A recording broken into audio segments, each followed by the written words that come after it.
Good morning from Big Sky Country. I'm Stacy, owner of Montana Used Bricks. And as you can see, I'm outside today. It's supposed to be very, very hot today, and I just thought I would get this done early in the morning before it got too hot. And since it's a beautiful morning, I decided to be outside. The lighting is a little bit off because it's maybe 8 o'clock in the morning, so the sun's just coming up over our neighbor's house, and I have the umbrella up and everything else to try to help with the lighting, but it's not working very well. But this morning I just wanted to do this and that video and just go over some of the comments that have been on my YouTube videos. I spent 2 hours last weekend going through all the comments and replying and liking them, and I cannot express enough how much I appreciate the people who take the time to leave a comment, because I know you're taking time out of your busy day to do that, and I really appreciate it. And the comments are what keep me going, because otherwise I wouldn't know how you guys felt about these videos, and I don't know if I would keep doing it week after week. But there were some pretty good questions. There was quite a few about shipping. I also had somebody ask if I could go over my shipping terms and how I do the instant checkout shipping. And I thought about putting that in this one, but I think that really needs its own video. So look for that in the future. So whoever asked for that, just keep watching my videos. It'll come up. I also had somebody who sent me a message via Bricklink that was asking a little bit more about the history of how my Bricklink store started. He wanted more information, I think, about like the first year and how I did things and how I got sales and how I just kind of ran it that first year. And I thought that was a really good question, because I have changed a lot since that very first year to now. And I think in October it'll be, wow, 7 years since I started my Bricklink store. It just doesn't feel like it's been that long. But I do the same thing with my marriage. It's like, how long have we been married? Because it just doesn't feel like it's been that long. And every year I get older and I don't feel like I'm getting older. So I don't know. It's just one of those things. So I have a whole list of questions. I think this time I'm going to leave the names on there because some of these people comment regularly and I want to show that I appreciate them doing that. It means a lot to me. Like I said, the first couple of questions have to do with shipping. This is just the way I do it. Like I always say in my videos, every store is different. Do it the way that makes you comfortable. This is just the way I do things, or maybe the way this person does something, and I just felt these were worth mentioning. So the first one is it common for sellers to mix new and used parts together in the same bag? I always separate them because I assume that was standard practice. And I would have to say that normally, yes, people separate the new and used parts when they ship them out. We do that, I would say 95% of the time. But if you're getting one new part, I'm going to throw it in with used parts of the same type or size, because it's a waste to put that one part in one bag. But for the most part, I would say that we do separate them out. And because we are a used store and we don't have that many new parts, we always mark the bag as new, so they know that those are the new parts. Like I said, we do that 95% of the time, but occasionally we'll throw a new part in with a used part. So the next one that I have is, in my store, every customer chooses how they want the order packed. Each shipping method has two options: eco-friendly, where all lots go into one bag, and standard, where every lot of 2 or more pieces is bagged separately. Minifigs, windshields, big panel pieces are always bagged separately. Most customers are choosing eco-friendly, which saves time and reduces the use of plastic bags. And I love this idea, absolutely love it. And I think I even said I was probably going to steal it once I could figure out how to set that up in my store. I just think this is a really great idea, because a lot of people are fine with all the parts going in one bag, but other people like to have those separate bags. Maybe they're going to reuse the bags, or they're going to keep them in the bags until they use them. So they really want those extra bags, and I love the idea of giving them options. So it's definitely something I'm going to look into doing in my store. The next one is just a comment I use a heat sealer in one bag if possible. The part goes in, then heat seal to create separate compartments in the same bag. Again, this is a great idea. I haven't used a heat sealer. I'm not sure how they work, but I have received orders like this where they're basically on a long strip of plastic, but they've been heat sealed separately, so all the categories are separate, and it was really fun to see that. It does have its pros and cons when you have to buy a heat sealer. I'm not even sure what type to get, so if Jason Neal could comment and say what kind of heat sealer he has, that would be great, because it is something that would possibly be something I would use. I'm not sure what kind of plastic you're using, if you're reusing the Lego bags or if it comes with certain bags. I would be interested to know a little bit more about that. The only downside I can see, because it looks great when you get it, but when it's heat sealed like that, you have to do a lot of cutting to get to the parts. So, you know, there's a lot of plastic that you end up throwing away. For me, when I get orders, I keep the bags and reuse them. And so for me, in some ways, that's kind of wasteful because I'm just throwing the plastic away.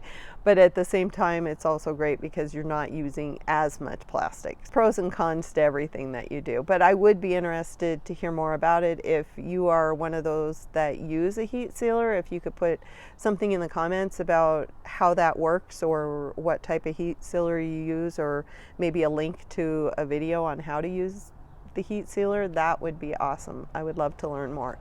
So the next one has to do with shipping and media mail, and I'm going to go ahead and read this and then I'll give you my take on it.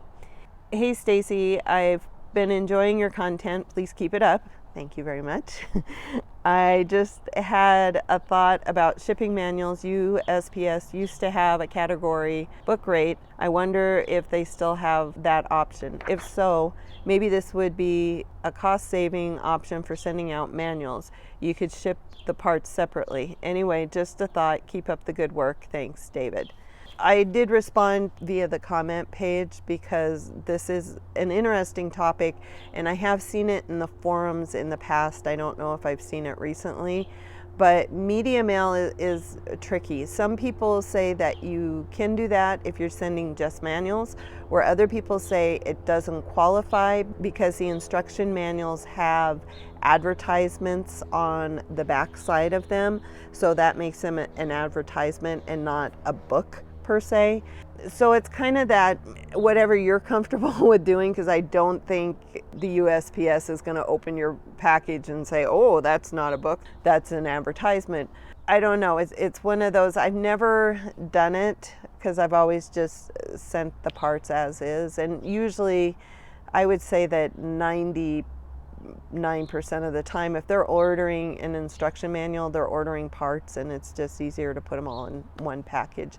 I have had a couple where they have ordered just manuals because the manuals were unique or rare or just the larger manuals. And I have been tempted to use media mail, but I don't think I ever did, just because I'm a big proponent of let's do things the right way. I guess law-abiding, maybe, I don't know, boring would be another word, but also because I know that the USPS is struggling as it is, and I don't want to cheat the USPS because I feel like I'm cheating my mail carriers. So I try to keep everything on the up and up, but I haven't done enough research to know if it makes a difference if it's a manual with an advertisement versus a book. Somebody knows that for sure. If there's any postal carriers out there watching this, go ahead and put a comment below and we'll read what you have to say about it. Or if somebody has done the research, I would be interested to see exactly how that's worded. So the next two are just more follow-ups on a couple of the videos I did. I separate the new and used parts. I put an average of 3 to 5 in a 3x4 zip bag and put larger piece in larger bags. Also, I number the bags so it's easier for the buyers to check if I miss any pieces, just like Lego numbered bags. Thanks again for your video. A question: I got the magnifier that you recommended. How to quickly find the focus to see the part number. I'm using it and find it hard to locate the part number under it so the computer to capture the picture. Thanks. There's a couple of things on here. One was the numbered bags, which I like that idea, but I'm a little curious as to how you cross-reference that.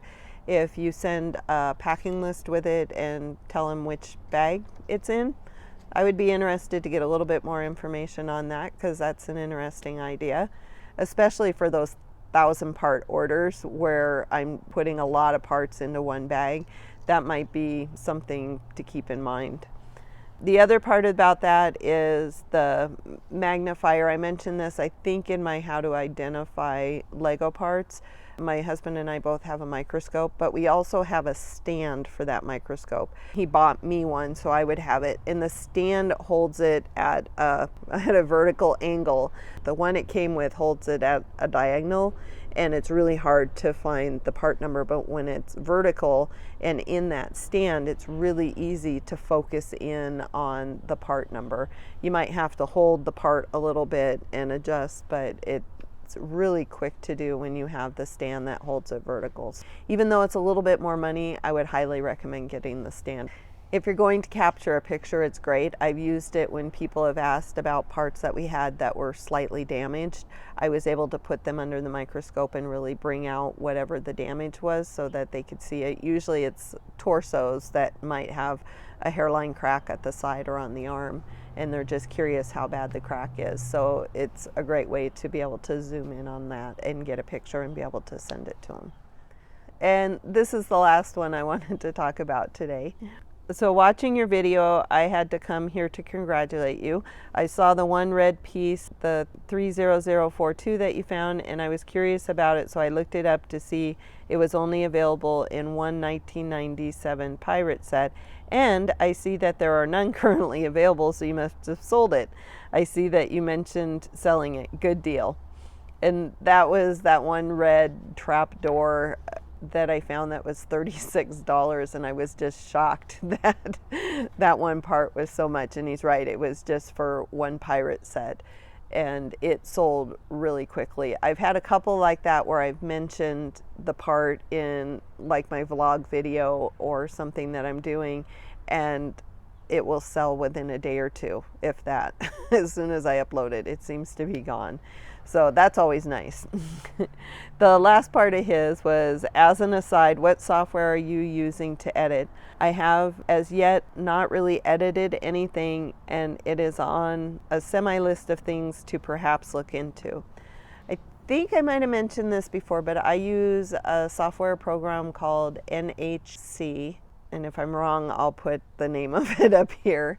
But it was one that I was able to download for free and use for like 30 days for free. And the very first video I ever did was not anything to do with Lego, but for the cat sanctuary that I volunteer for. I went out and took pictures of the cats and really short videos so we could do an adoption video. And I really liked it, and I ended up buying it with the idea that I would go out and do more videos for the organization, which I did not do. But I had this software, so when I decided that I was going to do this YouTube channel, I already had the software. And I liked it because it was fairly straightforward. It's pretty easy to use, and anything that I didn't understand or I wanted to learn more about, there's a video out there for it, either by the company that does the software or by individuals who use the software. So I've never been to a point like, I just don't understand how to use this editing software. It's very user-friendly, and that's why I like using it. I did have to buy an upgrade for it because I changed computers, and I could use the code, but they're like, oh, you know, you're using an out-of-date version, you really need to update. So it's like, okay, I'll pay another 20 bucks to get the updated version. But I really like it, and if I have to pay 20 bucks a year to get the updated versions of them, I probably will still do it because I really like the software. I like the editing software. Let me say the same company did the screen capturing software, which I do not like. So if anybody has any suggestion on screen capturing software so I can show stuff on my computer without having to angle my camera just right at my monitor, I would love to know what you're using, as long as it's not overly expensive, because you know I'm on a budget. So that's it for this video. If you enjoyed it, go ahead and give it that thumbs up. If you really liked it, hit that subscribe button, and I will see you in the next video. Bye.